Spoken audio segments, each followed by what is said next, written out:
ओम ह्रीं अरहं णमुचिनाणम्। प्रश्न है, उपसम किसे कहते हैं और उपसम के अलग अलग प्रकार कौन कौन से हैं। तो देखते हैं। उपसम दो शब्दों से मिलके बना, उप प्लस सम। उप मतलब होता है पास, नजदीक। सम मतलब होता है शांत। तो जो हमारे पास था, जब वह शांत बैठ जाता है तब उसे कहते हैं उपसम। यहां प्रकरण चल रहा है मोहिनी कर्म से संदर्भित। तो मोहिनी कर्म का जो प्रकृतियां जिस विषय में चाहिए, उन विषयों में उन प्रकृतियों का शांत बैठना उपशम है।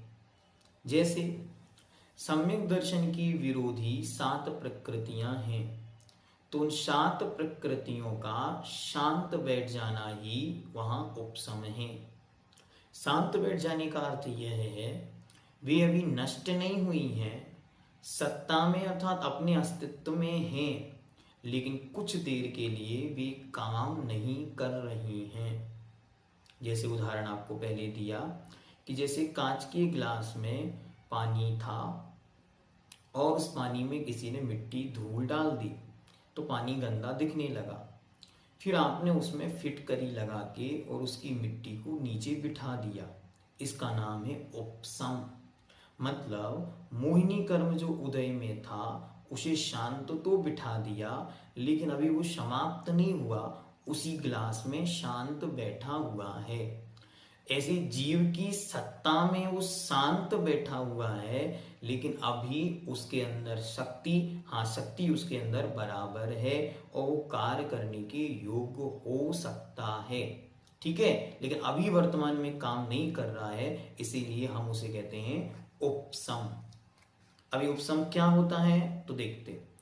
आत्मा में कर्म की निज शक्ति का कारणवश प्रकट ना होना उपशम है। जैसे फिटकरी आदि के संबंध से जल में कीचड़ का, गंदगी का उपशम हो जाता है।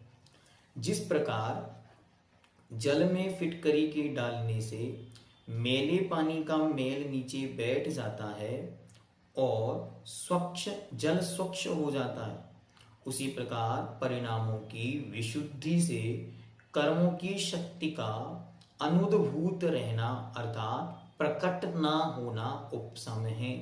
ध्यान रखना, नाश नहीं हुआ है, समाप्त नहीं हुए हैं, मात्र कार्य करने की जो शक्ति थी वो कुछ समय के लिए शांत बैठ गई है, परिणामों के निमित्त से, परिणामों की विशुद्धि से, इसलिए कारणवश है। ठीक है। और क्षय में क्या होता है, क्षय में सर्वथा समाप्त हो जाता है। उपशम दो प्रकार से होते हैं, एक प्रशस्त उपशम और एक अप्रशस्त उपशम। प्रशस्त उपशम कब होता है, जिनको बदलना आसान हो, जिनमें संक्रमण आदि की स्थितियां होती हैं, उनका प्रशस्त उपशम होता है। मतलब जिनमें चेंज होना अन्य अच्छी तरह बन जाए, उनमें इस प्रकार की स्थिति बनती है। परिभाषा क्या दी, उदय, उदीर्णा, उत्कर्ष, अपकर्षण, संक्रमण, स्थिति, कांडघात व अनुभाव कांडघात के बिना ही कर्मों के सत्ता में रहने को प्रशस्त उपशम कहते हैं। यह उपशम मात्र चारित्र मोहिनी का होता है। अप्रशस्त उपशम, ये प्रशस्त उपशम हो गया। अब दूसरा अप्रशस्त उपशम के द्वारा जो कर्म प्रदेश उपशांत होता है, उसका अपकर्षण, उत्कर्षण व संक्रमण संभव है। वह केवल उद्यावली में प्रविष्ट कराने के लिए शक्य नहीं है। अनंतानुबंधी की 4 और दर्शन मोहिनी की 3, इन 7 प्रकृतियों के अप्रशस्त उपसम से ही उपशम सम्यक्त होता है। अर्थात वह किसी अन्य रूप में कार्य करती है, लेकिन वह सत्ता में बैठी हुई रहती है। इस प्रकार इन दोनों को जानना चाहिए। अब इसमें कोई कहे कि उपसम श्रेणी क्या होती है, तो जब कोई जीव 7वें गुण स्थान से ऊपर चढ़ रहा होता है, लेकिन उसके पास क्या है, उसके पास है औपसमिक सम्यक्त और औपशमिक चारित्र। यद्यपि उसने हो सकता है छायक सम्यक्त भी प्राप्त कर लिया हो, लेकिन अभी वह उपसम पूर्वक अर्थात कर्मों की प्रकृतियों को दबाते हुए ऊपर चढ़ता है, तब उसके उस स्थिति में उपसम श्रेणी स्थिति बनती है। ये कहाँ तक रहती है, तो ये 8वें 9वें 10वें और 11वें गुण स्थान तक बनी रह सकती है। और 11वें गुण स्थान से नियम से वह जीव नीचे आता है। जहां मोहिनी कर्म का उपशम करता हुआ आत्मा आगे बढ़ता है, वह उपसम श्रेणी है। मोहिनी कर्म अच्छी तरह आपको याद रखने हैं। 28 प्रकृतियां हैं, किनको कहाँ उपशम करना है, तो पहली 7 तो उसने चौथे गुण स्थान को पाने के लिए उपशमित कर दी, और क्रमशः आगे बढ़ते हुए उपशम करते हुए चलता है। उपशम श्रेणी चढ़ने वाले जीव के औपशमिक या छायक भाव होता है। यह हमने आपको अच्छी तरह समझा दिया कि औपशम श्रेणी चढ़ने वाले के दोनों प्रकार का सम्यक्त या दोनों प्रकार के भाव संभव हैं, क्योंकि जिसने दर्शन मोहिनी का उपशम अथवा क्षय नहीं किया, वह उपशम श्रेणी नहीं चढ़ सकता। ये नियम अच्छी तरह से याद रखने योग्य है। औपशमिक चारित्र मोक्ष का साक्षात कारण नहीं है, अतः उपशम श्रेणी चढ़ने वाला जीव नियम से नीचे उतरता है। संक्लेश या विशुद्धि उपकषाय से गिरने में कारण नहीं है, वहां से गिरने का कारण तो आयु या काल क्षय ही है। अच्छी तरह समझना, वहां किसी कषाय का उदय आने से नीचे गिरे, या कोई संक्लेश परिणाम से नीचे गिरे, या विशुद्धि की कमी से नीचे गिरे, नहीं, ये कोई कारण नहीं। उसके यहाँ तो वहां से नीचे गिरने के मात्र 2 कारण हैं, एक आयु क्षय और एक जैसे काल क्षय। 2 ही, काल क्षय मतलब टाइम पीरियड, उनका टाइम पीरियड ही अंतर्मूर्त है। तो जब वो अंतर्मूर्त का काल उनका पूरा होगा, तो वे नियम से नीचे आएंगे, क्योंकि ऊपर वही जीव जाएंगे जो वहां मुक्ति को प्राप्त करने वाले हैं।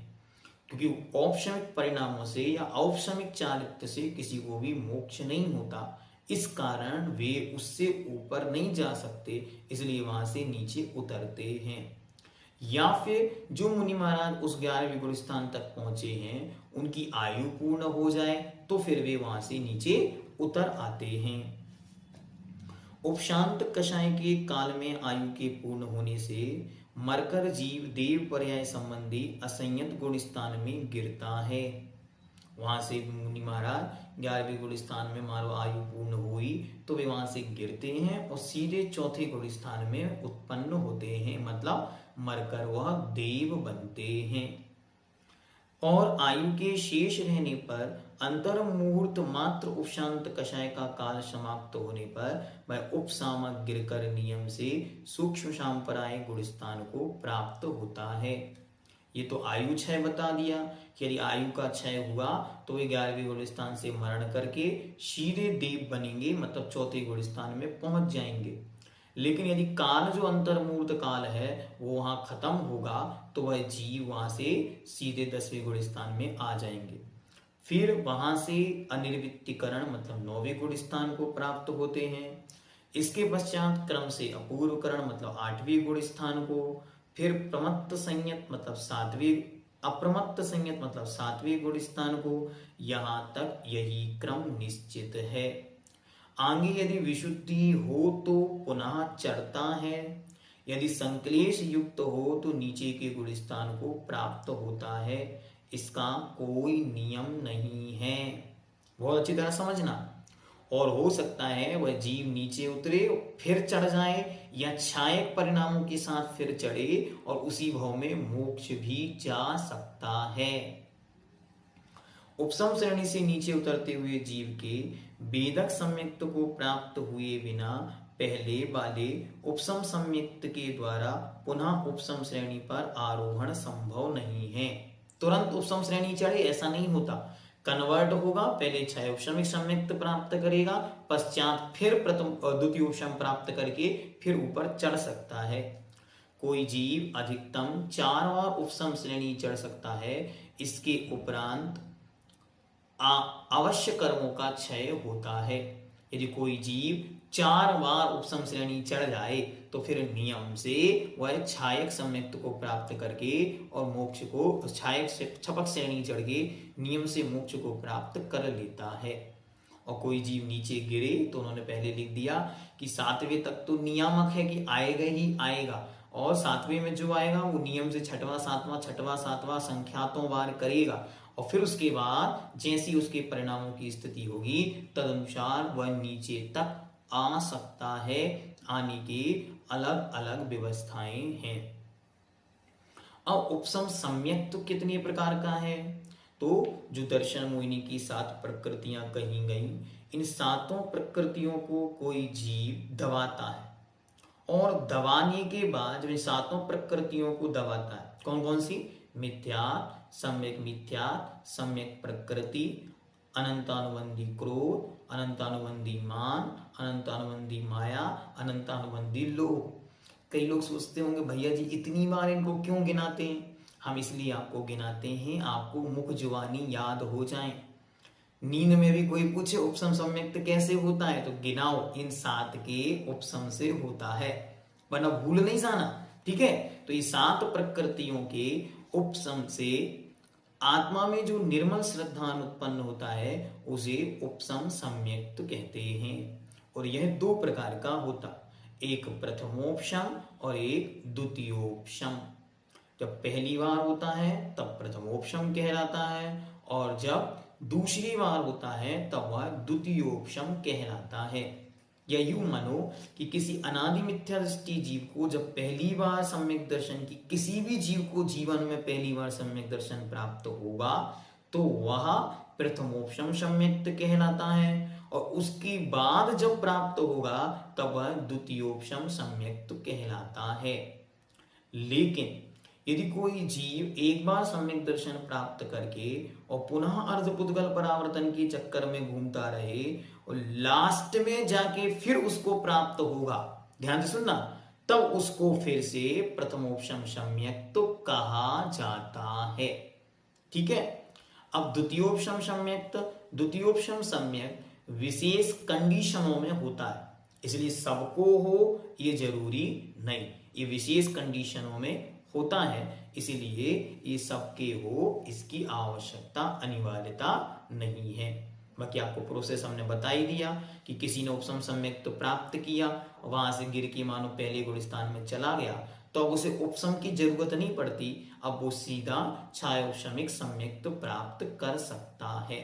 ठीक है, तो आप अगर आपको विकल्प हो कि मान लो जीवन में हमारा क्या हुआ होगा, तो हाँ 8 वर्ष अंतर मूर्ति के बाद हम जीवों को भी प्रथमोपशम सम्यक, तो अगर मानो अतीत में कभी नहीं था सम्यक दर्शन तो इस पर्याय में हुआ होगा या हो सकता है, और उसके बाद क्योंकि उसका काल केवल अंतर मूर्त है, फिर उसके बाद वह छायोपशमिक सम्यक रूप हो सकता है। फिर जीवन में कोई उतार चढ़ाव आएंगे तो फिर नीचे उतर सकता है, फिर वापस चौथे में जा सकता है। इस प्रकार ये क्रम चलता रहता है, और ये कब से चल रहा है हम कह नहीं सकते। बस इतना नियामक है कि यदि एक बार भी प्रथमोपशम सम्यक तो हुआ होगा तो अब नियम से अर्धपुद्गल परावर्तन काल के अंदर अंदर मुक्ति की प्राप्ति होगी ही होगी। कितना काल हो गया? तो आचार्य कहते हैं जैसे मानो एक समुद्र बराबर हमारा संसार था और अब मात्र चुल्लू भर अंजलि प्रमाण जितना एक अंजलि में पानी है इतना संसार बचा है। तो एक तो समुद्र है और एक अंजुलि भर पानी, दोनों में कितना अंतर है? जमीन और आसमान प्रमाण अंतर है। इसीलिए रोज ये भावना भानी चाहिए कि हे भगवान, एक क्षण के लिए ही सही, एक समय के लिए ही सही, मुझे सम्यक् की उपलब्धि हो। क्या ध्यान से बड़ी बड़ी पूजाएं, बड़े बड़े विधान, बड़ी बड़ी कार्य कृत सब हम कर रहे हैं, लेकिन मूल वस्तु जो मांगनी चाहिए, जो चाहिए, जो होनी चाहिए, उसके विषय में कोई चर्चा नहीं करता। सब ये वो यहां वहां की चीजों में उलझे हैं। हमको मुख्य वस्तु मांगनी है। हे भगवान, यद्यपि मांगने से मिलती नहीं, लेकिन भावनात्मक रूप तो वही हो कि एक बार ही सही इस पूरी पर्याय में सम्यक् की उपलब्धि हो, जिससे मेरा ये संसार सागर सूख जाए। अन्यथा क्या होगा? अन्यथा कुछ नहीं पता, कब से यहां घूम रहे हैं, कुछ नहीं कह सकते। कितना बाकी है इसके लिए भी कुछ नहीं कह सकते। दोनों बातों का कोई नियमन नहीं है। इसलिए अच्छी तरह उपसम सम्यक् को जाना। आगे हम अन्य विषयों को भी देखेंगे। ओम सिद्धम।